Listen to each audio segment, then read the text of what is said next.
नमस्कार मित्रों, मैं आचार्य गौरांग शर्मा। आज हम बात करेंगे चंद्रमा के भाव नंबर 7 के फलादेश, उसके उपाय और क्या कारोबार, क्या एजुकेशन करना आपको चंद्र के यहाँ नेक फल देगी। दोस्तों, भाव नंबर 7 में अकेले बैठे चंद्रमा को लाल किताब लक्ष्मी अवतार कह के पुकारती है। यानी कि ऐसा जातक जन्म से ही इतना भाग्यशाली होता है, उसके ऊपर माँ लक्ष्मी की इतनी कृपा होती है कि उसको धन धान्य समृद्धि कमाने के लिए बहुत ज़्यादा मेहनत नहीं करनी पड़ती। वो जहाँ पे भी जाता है पैसे को खुद ब खुद अपनी तरफ खींच लेता है। बिजनेस रिलेशंस बनाना या अच्छी जॉब पाना, जिस भी स्ट्रीम में वो अपना पैर रखे वहाँ पे वो अव्वल तो बिना किसी बहुत गहरी मेहनत करे सफलता प्राप्त कर लेता है, या फिर खुद चल के उसके पास सामने से अपॉर्चुनिटीज़ आती हैं, उसे कभी भी दरिद्रता का सामना नहीं करना पड़ता। उसके पास घर, गाड़ी, सुंदर स्त्री, वैभवशाली ऐश्वर्य, हर किसी प्रकार के भौतिक सुख की कभी भी कमी नहीं होती देखी गई। ऐसे जातक की पत्नी का रंग इससे अमूमन तौर पे गोरा होता ही देखा गया है। अगर ये स्त्री की कुंडली है तो पुरुष के लिए भी ये लागू होगा। पर ऐसे जातक को भूल के भी कभी 24-25 वर्ष के पहले अपनी शादी नहीं करनी चाहिए। अच्छा तो यही है कि वो 26वां साल लगने के बाद ही शादी ब्याह के बारे में सोचे। अगर वो इससे पहले शादी करता है तो शादी बेमाना हो जाती है। शादी की तरफ से या गृहस्थ जीवन की तरफ से उसको कोई खास खुशी या सुख प्राप्त नहीं हो पाता। पुत्र प्राप्ति में या संतान प्राप्ति में भी उसको समस्या आती देखी गई है। अपने विवाह के समय ऐसे जातक को चाहिए कि अपने ससुराल वालों से वो कन्यादान के समय संकल्प करा के 70 ग्राम के आसपास चांदी की एक ठोस ईंट अवश्य ले और उसको जीवन पर्यंत अपने साथ रखे। उसको कभी गलवाए ना, उसको कभी बेचे ना। ऐसा करना चंद्र को कायम किया समझा जाएगा। साथ ही ऐसे जातक को चाहिए इसकी पत्नी जब पहला कदम इसके घर के अंदर रखे शादी के बाद, उस समय वो अपने साथ अपने वजन बराबर चावल जरूर लेके आए। उन चावलों को घर में स्थापित करना चंद्र को कायम करना समझा जाएगा, जो कि इसके भाग्य के लिए बेहद ज़रूरी है। अगर ये ऐसा नहीं करता तो शादी के सुखों से कहीं ना कहीं ये वंचित रह जाता है और इसकी माली हालत में भी नुकसान होता देखा गया है। शादी के बाद डाउनफॉल भी हो सकता है। ये सिंपल सा उपाय हर किसी को अवश्य करना चाहिए। फिर साथ के समय ऐसे जातक की हैंडराइटिंग या लिखावट बहुत सुंदर होती है, या फिर इन्हें ड्राइंग, पेंटिंग ऐसी स्किल्स का शौक होता है। साथ ही चंद्र भाव नंबर 7 के समय जातक खाने पीने का भी विशेष शौकीन पाया गया है। ऐसे जातक को भूल के भी कभी अपनी माता से संबंध खराब नहीं करने चाहिए, उनसे लड़ना झगड़ना नहीं चाहिए, क्योंकि माँ के आशीर्वाद की वजह से समाज में इसका नाम, इसका रुतबा, इसकी शोहरत बढ़ती है। भाव नंबर 7 के समय जब चंद्र हो, ऐसा जातक जिस किसी के साथ पार्टनरशिप में या उसकी एम्प्लॉयमेंट में अगर काम करना स्टार्ट कर दे तो उसकी तरक्की दिन दुगनी रात चौगनी होती देखी गई है। ये जातक विशेषकर लकी होते हैं।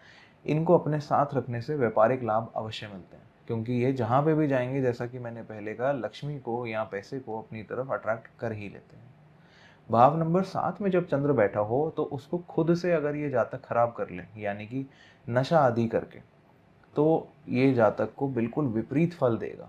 अगर ये नशे से दूर रहें, नशे से परहेज करें, चाहे वो सिगरेट हो, चाहे वो दारू का नशा हो, किसी भी प्रकार का नशा हो, तो इनको इससे परहेज करके रखना अत्यंत अनिवार्य है, ताकि चंद्र के सारे शुभ फल इनको मिल सके। भाव नंबर 7 में जब चंद्रमा बैठा हो, ऐसे जातक की थाली में कंकर या बाल फ्रीक्वेंटली निकलते देखे गए हैं, जिसकी वजह से वो परेशान भी रहता है। साथ ही ऐसे जातक को चांदी का, दूध का, चावल का व्यापार या इनको बेचना कभी नहीं चाहिए। ऐसा करना चंद्र के यहाँ पे इसको बुरे परिणाम देगा। अब बात करते हैं दोस्तों तालीम की या एजुकेशन की। चंद्र को यहाँ पे बैठकर लाल किताब लिखती है कि जब तक चाहे ये अपनी तालीम का फ़ायदा ले सकता है। पर यहाँ पे नुकसान सिर्फ इस बात का होगा, जब तक ये पढ़ता रहेगा, एजुकेशन करता रहेगा जातक, तब तक इसकी शादी नहीं हो पाएगी। या फिर मैं यूँ कहूँ, अगर इसने शादी कर ली तो उसके बाद ये पढ़ लिख नहीं पाएगा। तो ऐसे जातक को चाहिए 26 वर्ष की आयु तक अपनी पढ़ाई लिखाई पूरी कर ले और उसके बाद ही शादी के बारे में विचार करें। अपनी एजुकेशन में डिले देखना इस जातक की आदत हो जाती है, या कोई ईयर गैप या कोई एंट्रेंस एग्जाम के चक्कर में ये अपनी मनचाही एजुकेशन नहीं ले पाते। पर वो डिले करना इनकी शादी को भी डिले कर देती है। ऐसा करने से इनको बचना चाहिए। सब्जेक्ट्स की बात करें तो ऐसे जातकों को कॉमर्स, एमबीए या एचआर या पीपल्स मैनेजमेंट या फिर एडमिनिस्ट्रेशन के कामों को या इनकी पढ़ाई को चुनना चाहिए। ये जातक नेफ्रोलॉजी, यूरोलॉजी, सेक्सोलॉजी या हमारे अब्डोमेन के नीचे वाले जो अंग हैं, गैस्ट्रो गैस्ट्रो या फिर गैस्ट्रोएंट्रोलॉजिस्ट बनने की पढ़ाई भी कर सकते हैं। ये सभी इनको शुभ फल देंगे। अब अगर हम काम-काज की या करियर की बात करें, तो जैसा कि मैंने पहले बताया, ये एमबीए करके किसी एमएनसी में काम कर सकते हैं, अच्छी पोस्ट को हासिल कर सकते हैं, या फिर ये किसी गवर्नमेंट या सेमी गवर्नमेंट ऑर्गेनाइजेशन में भी काम कर सकते हैं अगर सूर्य नेक हुआ। ये सेक्सोलॉजिस्ट बन सकते हैं, यूरोलॉजिस्ट बन सकते हैं, नेफ्रोलॉजिस्ट बन सकते हैं। इसके अतिरिक्त ये रियल एस्टेट की फील्ड में भी काम कर सकते हैं, और पढ़ाई में भी ये रियल एस्टेट की फील्ड में, जैसे कि एमआरआई सीएसए एमबीए होता है जो कि स्पेसिफिकली रियल एस्टेट की फील्ड का होता है, वो भी कर सकते हैं। इनको भूल के भी कभी दूध चांदी आदि का व्यापार नहीं करना, ये इनको बेहद बुरे असर देगा। आइए बात करते हैं क्या उपाय करना चंद्र साथ के समय आपको चंद्रमा के नेक फल देगा। चांदी का ग्लास यूज़ करना, और ख़ास करके कांच का ग्लास ना यूज़ करना, ये हिदायत इनको लाल किताब देती है, इसका पालन इन्हें अवश्य करना चाहिए। अपनी माँ के साथ अच्छे संबंध बना के रखना, उनका आशीर्वाद लेते रहना इस जातक को शुभ फल देगी। साथ ही चंद्र साथ के समय जातक को नशे से दूर रहना चाहिए। किसी भी प्रकार का नशा करना यहाँ चंद्र के बिल्कुल ही मंदे असर देगा। शादी के समय की सावधानियां जो कि मैंने पहले बताई, बीवी के वजन बराबर चावल और ससुराल वालों से ठोस चांदी संकल्प करा के लेना इनको शादी के नेक फल देगा। और शादी 26 वर्ष की आयु से पहले ना करें। चंद्र साथ के समय लाल किताब एक खास हिदायत देती है कि ऐसे जातक, क्योंकि चंद्र का स्वभाव चंचल है, तो ऐसे जातक का कैरेक्टर अगर ये खराब कर ले, यानी कि पर स्त्री के साथ संबंध बनाने लग जाए, तो फिर इसे चंद्र के बेहद बुरे प्रभाव मिलेंगे। इसको अपने कैरेक्टर का, अपने मॉरल का, अपने एथिक्स का खूब ध्यान रखना चाहिए। दोस्तों, ये थी चंद्र भाव नंबर 7 की वीडियो। आशा करता हूँ आपने इसको ध्यान से सुना होगा।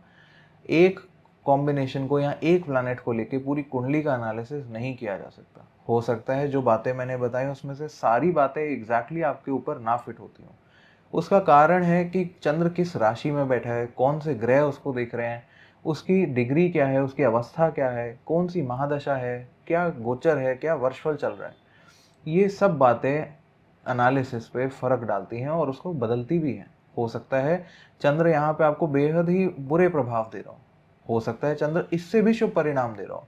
पर ये सारी बातों का विश्लेषण आपकी कुंडली का प्रॉपर एनालिसिस करके ही कोई ज्योतिषी बता सकता है।